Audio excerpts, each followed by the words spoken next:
Në mëngjesin e 12 gushtit, shtëpia jonë në periferi të Tiranës ishte më e gjallë se kur. Nga obori vinte aroma e byrekut që kishte pjekur Lirie, gruaja ime, dhe muzika e lehtë e viteve 70 që dëgjohej nga radioja e vjetër Grundi, që ajo e kishte mbajtur me kujdes si kujtim të rinisë son. Ishte 50 vjetori i martesës son. 50 vitet një jetë të bashk. Në mëngjes më zgjoi zëri i saj, i butë, po aq i njohur sa edhe çdo frymëmarrje që kam marrë në këto dekada. Hajde, mos rrymë në shtrat, o burr, sot është dita jonë. Më tha duke qeshur, ndërsa mbante në dorë një filxhan kafeje. E pashte se di pse atë mëngjes, ajo më duke ndryshe. Ishte e njëjta grua, me flokët e thinjura që i mbante ende me kujdes, me sytë të qetë që gjithmonë më kishin dhënë siguri. Por kishte diçka në shikimin e saj, një lloj trishtimi që se kisha parë më parë. E mora kafen dhe buzëqesha. 50 vjet, moj grua asun se besoj dot. Kush do ta mendonte që ai djaloshi i turpshëm i inxhinierisë do martohej me vajzën më të bukur të lagjes. Ajo buzëqeshi lehtë. Ndoshta asun, por ja ku jemi. Në atë moment u dëgjua dera e oborrit. Djali ynë, Arjani, erdhi me gruan dhe 2 nipërit tan. Ai ishte 45 vjeç tashmë, burr më vete, me flokë të hirt në tëmtha dhe trup të fortë si unë dikur. Ishte gjithmonë i kujdesshëm, i respektueshëm, tipi i djalit që çdo prind do të dëshironte ta kishte. Ai më përqafoi fort. Gëzuar bab, 50 vjet. Nuk është pak, ju jeni shembull për ne. Unë qesha, por zemra më mbush me mall. Shikoja djalin, nusen nipërit, dhe ndjesha i plot. Kishim kaluar vite të vështira, periudha të komunizmit, varfëri, ndarje, mërzi, por gjithmonë ishim kthyer te njëri tjetri. Në drek, shtëpia u mbush me të afërm. Motra ime, kushërinjt, fshinjit e vjetër, kishte zhurmë, qeshje, dolli. Liria lëvizte mes tavolinave, kujdesej që çdo kush të kishte nga një pjatë plot, si gjithmonë. Dhe sërish, në mes të gjitha saj hareje, e zura duke më parë ndryshe. Si dikush që do të thotë diçka, por s'gjen momentin. Mbrëmja ra ngadalë.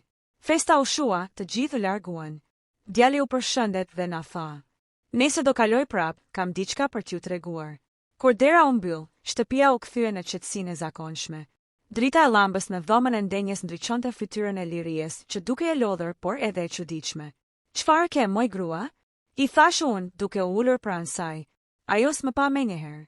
Unë ngrit, mori një album fotografish, e solli në tavolinë. E ditë ndoshta është dita më e gabuar për ta thënë këtë, por nuk dua ta çoj në varr këtë gjë, më tha me zë të ulët. Unë ndjeva sikur diçka më ngriti nga vendi. "Çfarë flet kështu, Lirie? Çfarë s'ke dashur të thuash për 50 vjet?" Ajo hapi albumin në një foto të vjetër, nga viti 1976. Ishim të rinj, sapo martuar. Në foto, pas nesh, qëndronte një djalë me uniformë ushtarake. E mbaj mend mirë atë djalë, ishte vëllai i mikut tim, që kishte ardhur për pushime nga Shkodra. "E mban mend këtë njeri?" Më pyeti ajo, duke prekur foton me gishta që i dridheshin. "Po pse?" Thash me dyshim. Ajo mori frymë thellë. "Sepse ai është babai i Arjanit." Nuk e mbaj mend çfarë ndodhi në ato sekonda. Syt mu errësuan, duart mu ftohen. Unë ngrita në këmbë, por mezi qëndroja. "Çfarë po thua, Lirie? Çfarë po thua?" "Më dëgjo të lutem," tha ajo me zë që i dridhej. Nuk ishte e planifikuar. Ka ndodhur para se të martoheshim. Unë mendova se ai do të kthehej, por ti u shfaqe, më dashe sinqerisht, dhe unë s'munda të them asgjë. Ishte vetëm një herë. Zëri i saj u thye. U ula ngadalë, si dikush që sheh gjithë jetën t'i shembe përpara syve. Në kokë më vinin kujtime, dita kur mora vesh që ajo ishte shtatzën, dita kur lindi Arjani, fytyra e tij që gjithmonë më ngjante aq shumë me tim atë. Apo kështu kisha dashur ta shija unë. Në atë moment ndjeva se çdo kujtim u bëi pa qartë, çdo e vërtet që besoja u përmbys. "Pse tani?" E pyeta. "Pse pas 50 vjetësh?" Ajo më pa drejt në sy. "Sepse s'dua të iki nga kjo botë me këtë barë. Të dua, e kam dashur gjithë jetën, por më duhet ta thoja." S'mund të flisja. Unë ngrita, dola në obor. Nata ishte e qetë, por unë ndjesha si në mes të një stuhje. Pas 50 vjetësh martesë, mësoja që djali im të ishte imi. Shëndrova ashtu në qiellin e errët, pa lëvizur, derisa dëgjova hapat e saj prapa meje. "Më fal," tha ajo, dhe e kuptova që zëri i saj vinte nga një thellësi që vetëm një grua mund ta ketë, një thellësi ku dashuria dhe faji jetojnë bashk. Nuk i ktheva përgjigje. Ishte e pamundur. Të gjitha ndjenjat që mund të ketë një njeri në jetë, dashuri, dhimbje, tradhti, mall, hidhërim, u përzien në mua si një përmbytje e verbër. Erdhi mëngjesi dhe se dija nëse kisha fjetur ndonjë orë. Liria flinte në dhomën tjetër. Ishte hera e parë në 50 vjet që ne s'kishim ndarë të njëjtën shtrat. Syt më dignin dhe në kokë më rrotulloheshin fjalët e saj si një dënim që s'kishte fund. Ai është babai i Arianit. Çdo tingull i shtëpis duke i ndryshe atë mëngjes. Ora në mor duke i sikur më përqeshte me rrahet e saj të ngadalta. Në kuzhinë, filxhani im i zakonshëm i kafes ishte aty ku e lash gjithmonë, por tani çdo gjë dukej si një kujtim i huaj. Në orën 9 dëgjova derën e jashtme. Ishte Ariani. Mirëmëngjes, bab, tha me zë të gëzuar, pa ditur asgjë. Ai u ul pranë meje, me një qetësi që më shpoi shpirtin. E pashqa në fytyrë, në sytë që mendoja se i kishte si të mijat, në mënyrën si mbante filxhanin me dorën e majt, një zakon që e kisha vënë re gjithmonë që më dukej trashëgimi e imja. Tani çdo detaj ishte një thik. Si je, bab? Më pyeti. Mirë, i thash, duke mos ditur si ta filloja bisedën, ai më tregoi për punën për djemt, për shtëpinë që po ndërtonte. Fjalët e tij kalonin nëpër mua pa lënë gjurmë. I shikoja buzët e tij që lëviznin, por në kokën time dëgjoja vetëm zërin e lirisë që përsëriste, më duhej ta thoja. Në mbrëmje, ajo u përpoq të më afrohej. Nuk dua të humbas, më tha e përlotur. Ke menduar për këtë 50 vjet? I ktheva me ton të ulët, por të ngurtë. Për çdo përqafim, për çdo ditëlindje, për çdo herë që më ke thënë të dua, a të kujtohej ndonjëherë ajo e vërtet? Ajo uli kokën. Çdo ditë. Prandaj se duroja më. Unë ndjeva si lodhur nga vetë jeta.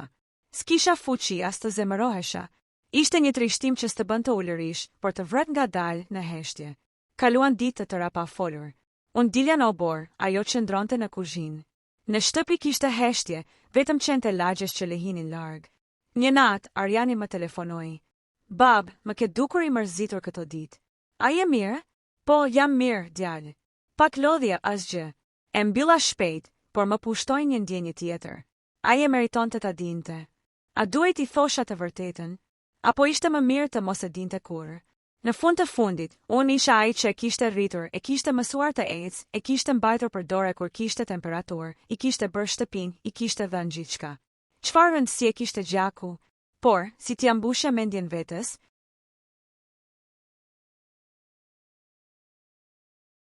një mbrëmje, u ula sërish në dhomën e ndenjes, me dritat e fikura.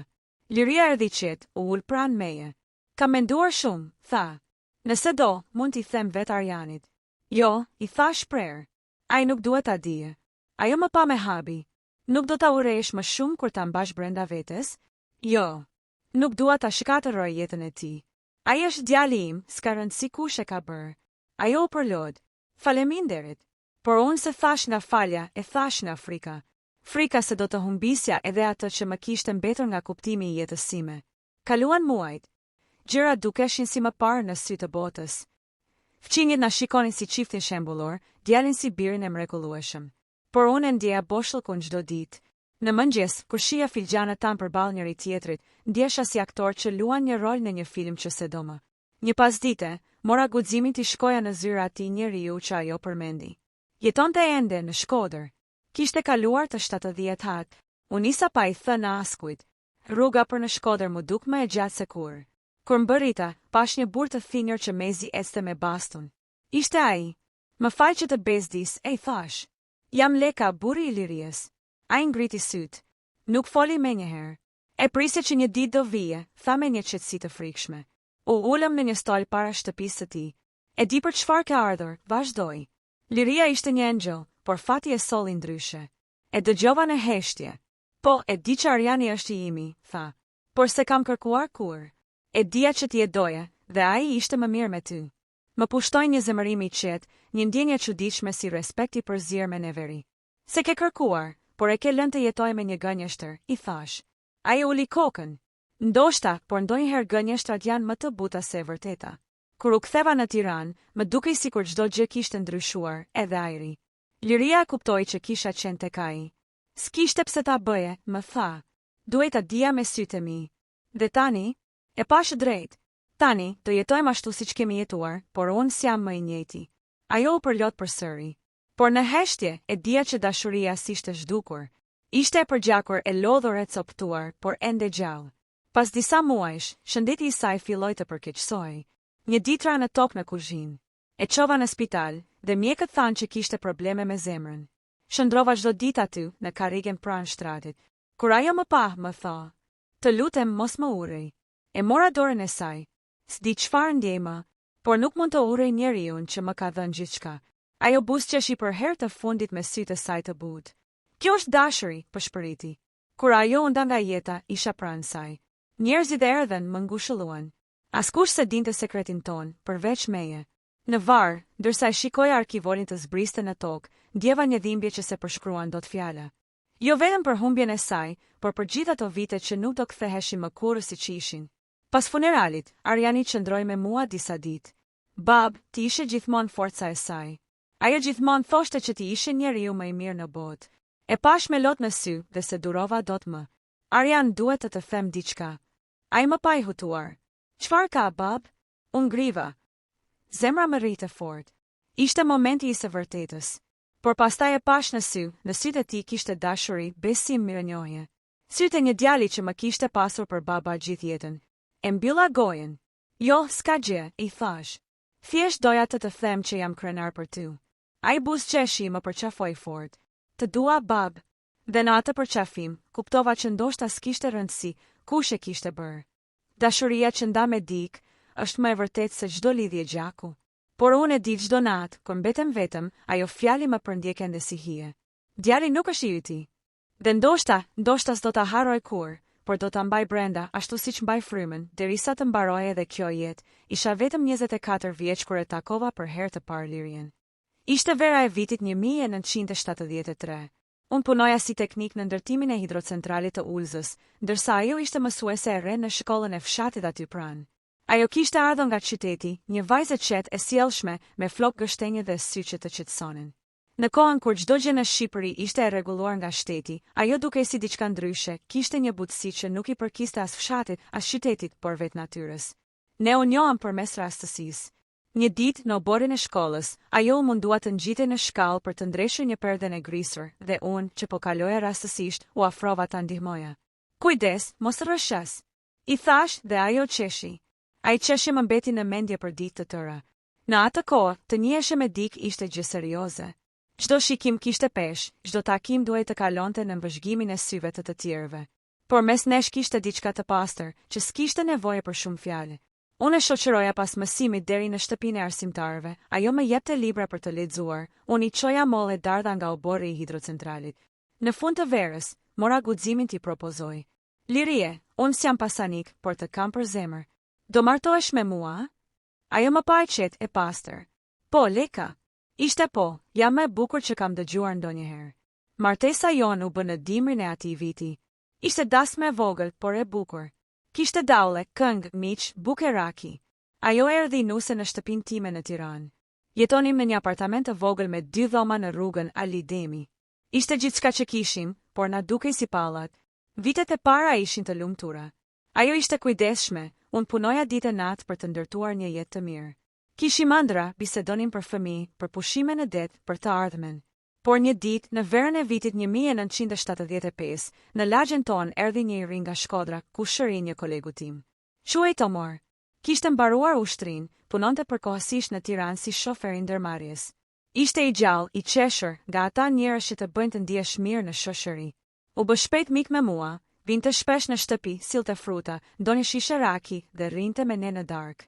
Në atë kohë, unë punoja në turne të gjata. Kthehesha vonë, ndonjëherë pas mesnate. Nuk kisha as telefon, as mundësi të lajmëroja. Liria ishte e vetme në shtëpi, shpesh e trembur nga zhurmat e natës. Një mbrëmje, kisha ngelur në punë më gjatë se zakonisht. Kur u ktheva, e gjeta Lirien të heshtur, me sytë e fryrë si nga lotët. "Ç'ke?" e pyeta. "Asgjë, jam lodhur." Se zgjata më, por pas asaj nate, ndjeva se diçka kishte ndryshuar. Ajo filloi të heshte më shumë, të shikonte gjatë nga dritarja, të flinte më vonë se zakonisht. Një ditë, ndërsa rregullonte dollapin, nga një xhep i xhupit të saj ra një letër. Ishte e shkruar me dorë burrësh. Lexova vetëm fillimin, nuk mund të harroj atë mbrëmjet. Gjaku më ngrir. Ajo hyri papritur dhe më pa me letrën në dorë. "Leka, të lutem." "Kush është ai?" "I bërtita, s'është asgjë, ishte një marrëzi, një çast." Atëherë s'dija ç'të bëja. Unë ndjeva i tradhtuar, por ishim të martuar vetëm 2 vjet.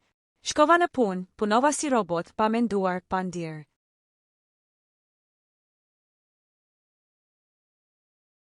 Pas disa ditësh, ajo më kërkoi të flasim. Leka të betohem, s'ka ndodhur asgjë më shumë. Ishte një çast opsie. Më erdhi keq me njëherë. Ai iku nga Tirana. E pashë gjatë. Më kishte thyer, por e doja. Nëse më traton sërish, s'ka kthim, i thash. Ajo më dha fjalën e saj. Pas disa muajsh, ajo mbeti shtatzën. Në fillim s'pata dyshim. Isha i lumtur, ndjehesha si njeri që ka marrë një shans të dytë nga jeta. Kur lindi Ariani, në prill të 76-së, e mbajta në krah dhe ndjeva një dashuri që se kisha njohur kurrë më parë. Të gjitha plagët mu shëruan. Apo kështu mendova. Vitet kaluan. Ariani u rriti zgjuar i sjellshëm. Ngjante me të dyne, apo ndoshta unë doja të besoja se ngjante me mua. Kur ai bëri 10 vjeç, një ditë në rrugë një fshin i tha: "Sa i ngjan liries, tamam." Edhe në ecje. E qesha, por diçka brenda meje më ngacmoi. Nga ajo ditë, çdo herë që shikoja djalin, ndjeja një ndjesi të çuditshme, një zë që më përshpëriste, a je i sigurt? Por se lash kur të më pushtonte plotësisht.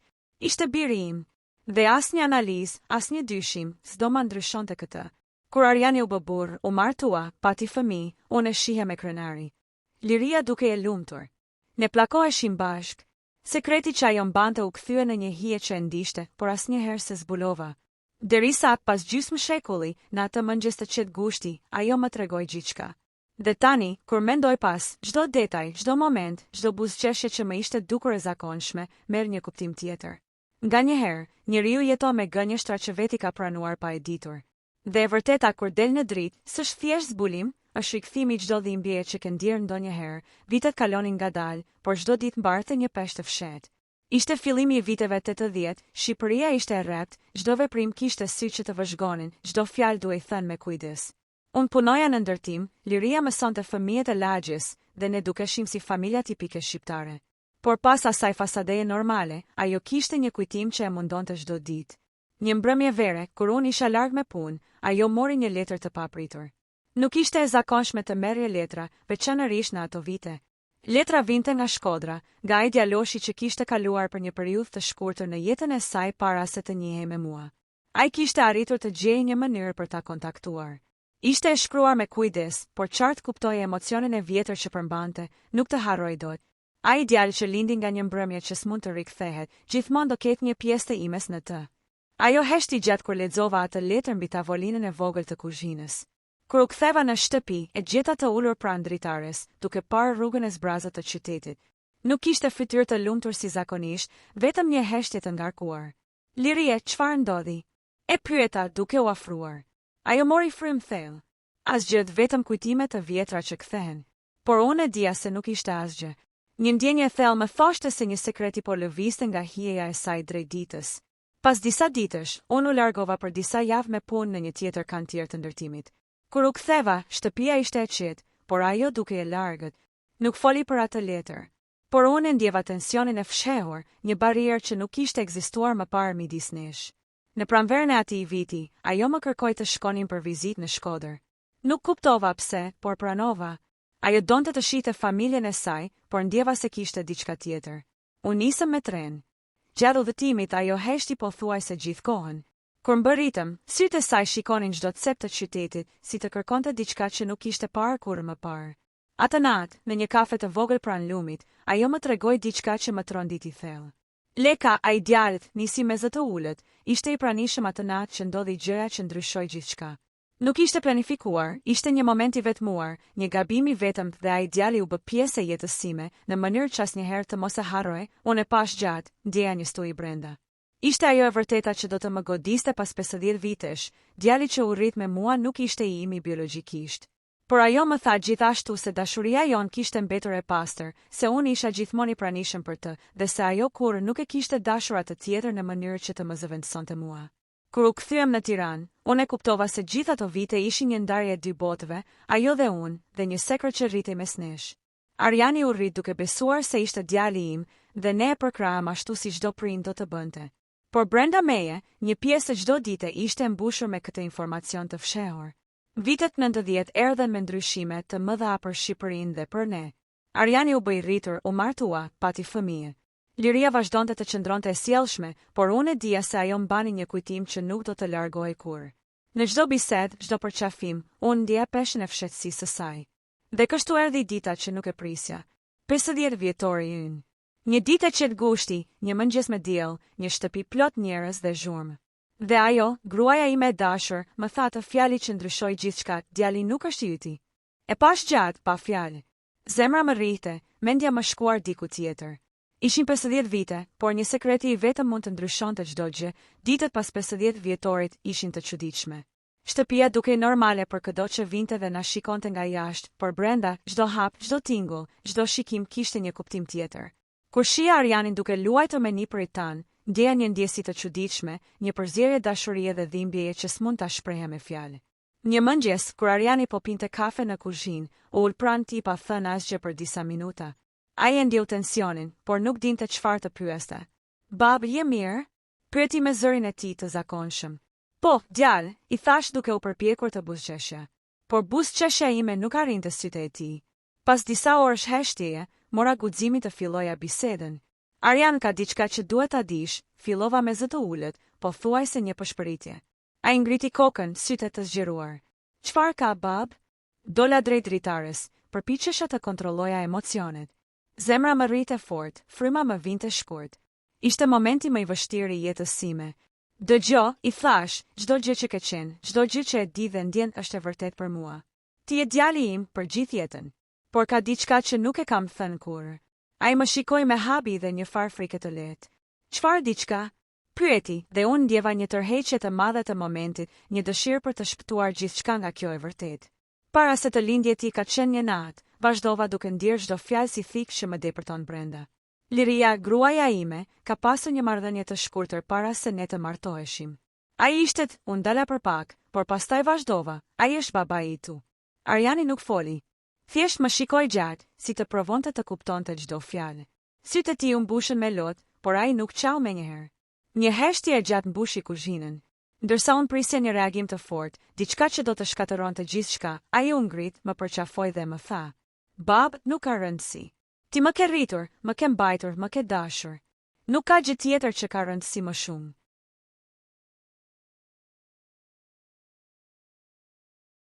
Lotët më ranë edhe mua, por ishte një lloj lehtësimi dhe dhimbjeje së bashku. E kuptova atë moment që dashuria nuk është gjithmonë biologjik, por kujdes, pranueshmëri dhe përpjekje për të qenë aty në çdo hap. Pas disa javësh, ne filluam të flisnim hapur për atë të kaluar. Liria ishte e tronditur, por e qetë. Ai sekret që kishte mbajtur për 5 dekada u bë pjesë e historisë son familjare.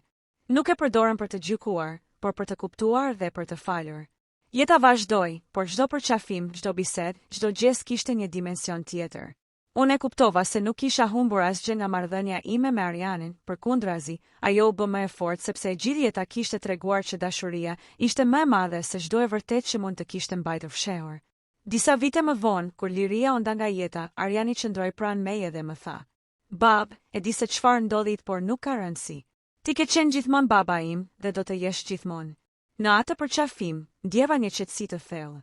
Të gjitha ato vite fshehtësitë, dhimbjet, gënjeshtrat e vogla, gjithçka u shndërrua në kuptim. Familja nuk është thjesht gjak, por dashuri, mbështetje dhe pranimi i të gjithëve siç janë. Edhe sot, kur mendoj për atë ditë të 50 vjetorit dhe për fjalët e Liries, di se ajo na dha një mësim, dashuria nuk matet me gjenetik, por me zemër. Dhe ndoshta kjo është e vetmja e vërtetë që ka rëndësi për te çdo sekreti, pas atij mëngjesi të 50 vjetorit, jeta jonë nuk ishte më e njëjta, por u kthye në një qetësi të ngadalt. Ariani vazhdoi të na shikonte me respekt dhe dashuri, duke kuptuar se gjithçka kishte mbetur po aq e fortë sa më parë. Ai ishte i rritur me familjen e tij, dhe ne përpiqeshim të mos ndërhynim, por të qëndronim aty si stre dhe mbështetje kur i duhej. Unë shpesh ulesha në verandën tonë, duke parë nipërit që luanin në obor.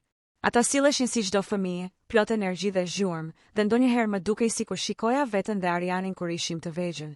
Liria më shite me qetësi, shpesh pa folur shumë, dhe ndonjëherë ndjeja një dhimbje të butë në sy, dhimbjen e një sekreti që kishte ekzistuar për dekada, por edhe gëzimin e jetës që kishte ndërtuar me mua.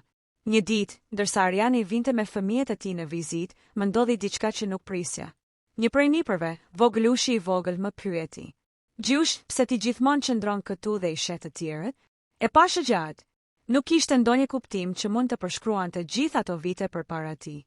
Por i thash: "Sepse ndonjëherë është e bukur të shohësh si rriten ata që do, edhe pa folur shumë." Kjo ishte e vërteta ime, dashuria nuk ka nevojë për fjalë të mëdha, vetëm për vëmendje, për praninë e vazhdueshme dhe për kujdesin që nuk shuhet kurrë. Vitet vijuan dhe ne u plakëm bashk. Liria ishte bërë me e qetë, me e bukur në mënyrën e saj të brendshme. Ajo nuk foli më për atë sekret, sepse nuk ishte nevojë. Ne e kuptuam të dy se e vërteta është një pjesë e jetës që duhet të mbahet me kujdes, por dashuria dhe respekti për atë që kemi zgjedhur të mbajmë pranë është më e fortë se çdo gjë tjetër. Kur Liria u nda nga jeta, ishte një humbje e madhe, por ndjeva se gjithçka që kishim ndërtuar kishte mbetur e fortë. Ariani më përqafoi dhe përsëri më tha ato fjalë që nuk do t'i harroj kurrë. Bab, e di çdo gjë dhe nuk ka rëndësi. Ti ke qenë gjithmonë baba im. Dhe në atë përqafim, ndjeva një qetësi që s'kishte pasur për dekada. Të gjitha ato fshehtësi, të gjitha dhimbjet, të gjitha momentet e vështira u shndërruan në kuptim. Dashuria nuk matet me gjak, por me përkujdesje, pranueshmëri dhe përpjekjen për të qenë aty në çdo hap të jetës. Pas disa viteve, kur mendoja për gjithë jetën që kishim ndërtuar, kuptova se sekretet nuk shkatërrojnë gjithmonë, përkundrazi, ndonjëherë i forcojnë lidhjet nëse ekziston respekti dhe dashuria e ndërsjellë. Dhe kjo ishte mësimi më i madh që Liria dhe Ariani më dhanë, që dashuria nuk është vetëm për të pasur të drejtën e së vërtetës, por për të pasur zemër të hapur dhe për të dashur pa kushte. Dhe kështu, në çdo mëngjes që ndizja dritën dhe shikoja fotot e tyre në tavolinën e vogël të kuzhinës, ndjeja një paqe të brendshme. Ishte një paqe e fituar me vite, me kujtime, me gabime dhe me dashuri që kishte mbijetuar çdo gjë. Dhe e dija, edhe pse djali nuk ishte biologjikisht im, ai gjithmonë do të ishte djali im i vërtet, sepse dashuria e bën njeriun baba, jo gjaku. Me kalimin e viteve, unë u bëra më i qetë dhe më i reflektuar. Çdo mëngjes, kur ngrihesha dhe pash diellin që depërtonte në dhomën tonë të vogël, ndjeja një qetësi që se kisha njohur kurrë më parë. Ishte një paqe që vinte nga pranimi i jetës ashtu siç kishte ndodhur, me dashuri, fshehtësi, dhimbje dhe lumturi të vogla që e bënin jetën të vlefshme. Ariani kishte krijuar familjen e tij, ishte një baba i kujdesshëm dhe i dashur. Çdo herë që vinin nipërit për vizitë, shtëpia mbushej me zhurmë dhe gëzim. Isha i lumtur të shikoja se sa shumë dashuri kishte përreth vetes dhe se asgjë nuk kishte ndryshuar mes tij dhe meje. Ai gjithmonë më thoshte: "Bab, ti më ke dhënë gjithçka. Çfarëdo që ka ndodhur, gjithçka ka rëndësi vetëm për dashurinë që ndam." Në ato momente kuptova fuqinë e marrëdhënieve. Sekreti i Lirisë, që kishte mbetur i fshehur për 5 dekada, nuk kishte shkatëruar dashurinë tonë, por e kishte formuar atë në mënyrë të pazvendësueshme. Ajo kishte qenë një grua jashtëzakonshme, dhe edhe pse kishte bërë një gabim të vetëm në të kaluarën e saj, për mua ajo mbeti bashkëshortja e dashur dhe shpirti i mbinjak. Shumë herë mendoja për ato netë të para kur e takova, për çdo buzëqeshje, për çdo përqafim që e ndihmoi të ndjejë sigurt, për çdo fjalë të thënë me dashuri. Ato momente kishin ndërtuar themelet e gjithë jetës sonë. Sekreti, që në fillim më dukej si një tronditje, u shndërrua në një kujtesë se dashuria ka dimensione që shkojnë përtej çdo gjenetike apo llogarie. Dhe kur mbeta vetëm, pas vdekjes së Lirisë, shpesh ulesha në verandën e vogël dhe i shikoja nipërit duke luajtur, duke kuptuar një të vërtetë të thjeshtë: dashuria është çfarë ndodh me zemrën, jo me gjakun. Ariani ishte djali im i vërtet, sepse çdo moment i përbashkët, çdo kujdes, çdo përqafim e kishte bërë të tillë. Në fund, u kuptua se çdo sekreti kishte qenë pjesë e rrugës që na kishte sjellë deri këtu. Asnjë fshehtësi nuk mund të prishte dashurinë e ndërtuar me vite, dhe asnjë e vërtet nuk mund të zvogëlojë rëndësinë e përpjekjes për të dashur dhe për të përkujdesur për dikë tjetër. Kur dita zbehej dhe dielli perëndonte mbi qytetin tonë të vogël, unë ndjeja një qetësi të thellë. Gjithçka kishte marrë kuptim: dashuria, gabimet, fshehtësitë, humbjet dhe gëzimet. Historia jonë nuk ishte perfekte, por ishte e vërtetë. Dhe kjo e vërtet më mësoi se çdo moment me ata që dojmë ka vlerën e vetë të pakrahasueshme. Ariani dhe nipërit e tij vazhduan të rriteshin, dhe unë qëndroja aty si një dëshmitar i qetë i jetës, duke kuptuar se dashuria nuk ka nevojë për gjithçka tjetër, vetëm për zemër të hapur dhe pranueshmëri. Dhe kështu përfundoi një jetë e mbushur me dashuri, sekrete dhe mësime që vetëm koha mund t'i mësojë, që çdo sekreti ka kuptim, çdo humbje ka një mesazh dhe çdo dashuri e vërtet mbijeton gjithçka.